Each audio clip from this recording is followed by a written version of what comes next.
A'udzubillahi minasyaitonirrajim. Bismillahirrahmanirrahim. Assalamualaikum warahmatullahi wabarakatuh. Alhamdulillah wassalatu wassalamu ala Rasulillah wa ala alihi washabihi wa mawala. Allahumma shalli wa sallim wa karim wa adim ala sayyidina Muhammadin wa ala alihi wa ashabihi wa azwajihi wa dhurriyyati wa tabi'ina lahum bi ihsanin ila yaumiddin wa alaina ma'ahum wa fihim bi rahmatika ya arhamar rahimin. Amin. Alhamdulillahirabbil alamin. Amma ba'd. Hamba Allah yang dirahmati oleh Allah Subhanahu wa taala. Afatud dini talatah. Kecelakaan atau bencana daripada sabab agama ini ada 3 hal. Yang pertama fakihun fajir, yaitu orang yang ahli fikih yang durhaka. Ada wa imamun jair, dan imam yang zalim. Hamba Allah yang dirahmati oleh Allah. Wa majtahidun jahil, dan mujtahid yang jahil atau tidak mengerti masalah agama. Rawahu Dailami an Ibni Abbas radhiyallahu anhu. Tidak ada hamba Allah yang dirahmati oleh Allah Subhanahu wa taala bencana daripada bencana yang menimpa agama dalam hadis ini karena sebab 3 faktor penyebabnya. Bencana dunia tidak ada apa-apanya. Bencana yang kita alami, apapun dalam jenis bencananya, itu termasuk daripada perkara yang biasa. Akan tetapi kalau sudah kecelakaan permasalahan daripada agama, hal itu yang akan membahayakan dalam kehidupan di dunia. Karena kenapa? Apabila agama sudah menjadi kecelakaan, maka kecelakaanlah selama-lamanya dalam keadaan yang lain. Apa hamba Allah yang dirahmati oleh Allah Subhanahu wa taala? Seorang ahli fikih yang durhaka, maksudnya dia ahli fikih dalam hal bab fikih. Orang ini paham dengan fikih, akan tapi dia durhaka. Kenapa dikatakan durhaka? Karena dia mengerti akan ilmu agama, dia paham dengan hukum-hukum agama, akan tapi pada hakikatnya dialah yang lebih bergemar untuk bermaksiat kepada Allah Subhanahu wa taala. Sudah barang tentu orang-orang yang seperti ini hamba Allah yang dirahmati oleh Allah, fatwa yang disampaikannya itu pasti tidak berdasarkan daripada nur Allah Subhanahu wa taala yang ada di dalam hatinya, akan tetapi pasti fatwa yang disampaikannya hanya berdasarkan karena sebab takut di pandangan manusia sahaja. Karena kenapa hamba Allah? Karena sudah barang tentu fatwa yang ia sampaikan itu berdasarkan daripada hawa nafsunya saja. Sudah barang tentu kebanyakan daripada fatwa yang ia sampaikan itu tidak sesuai dengan ketentuan ajaran agama Allah Subhanahu wa taala, yang justru akan memerintahkan untuk memerangi hawa nafsu. Perintah Allah Subhanahu wa taala itu memerangi daripada hawa nafsu. Kan tapi seorang fakihun fajir, ahli fikih yang durhaka, yang banyak maksiat. Fajir itu orang yang banyak maksiat, maka sudah barang tentu fatwa yang ia sabarkan, fatwa yang ia berikan berdasarkan daripada hawa nafsunya. Padahal hakikatnya Allah Subhanahu wa taala mengajarkan untuk memerangi daripada hawa nafsunya.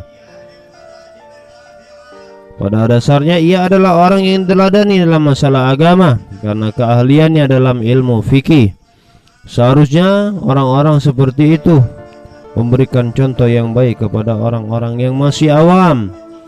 Apabila ia memberikan contoh yang tidak baik, maka tindakannya akan menyesatkan orang lain dan akan menjadi bencana bagi agama ini, hamba Allah.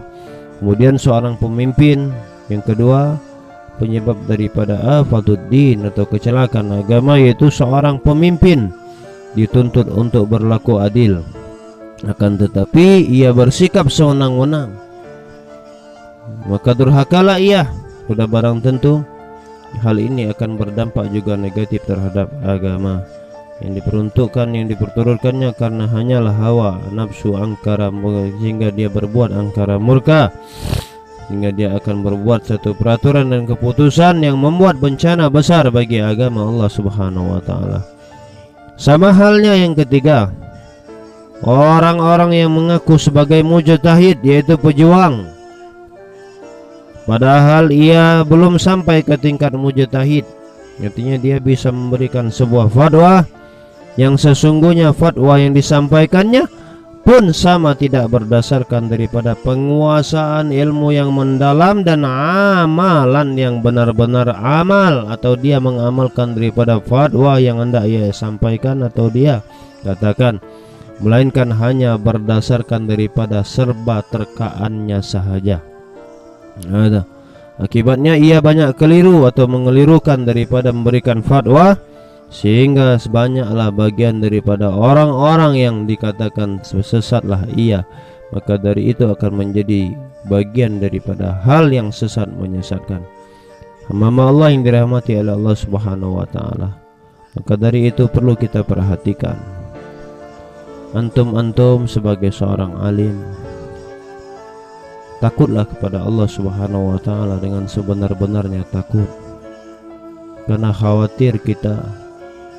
Makanya dikatakan ulama itu orang yang pertama kali masuk neraka, atau orang yang pertama kali akan dihukumi oleh Allah Subhanahu wa taala sebelum penyembah berhala sekalipun, orang-orang kafir sekalipun.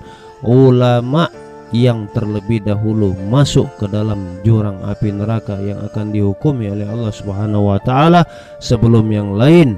Apalagi mereka sebelum siksaan daripada orang-orang kafir, dan juga sebelum siksaan bagi mereka yang ahlul maksiat, ulama lebih dahulu akan dimasukkan ke dalam neraka.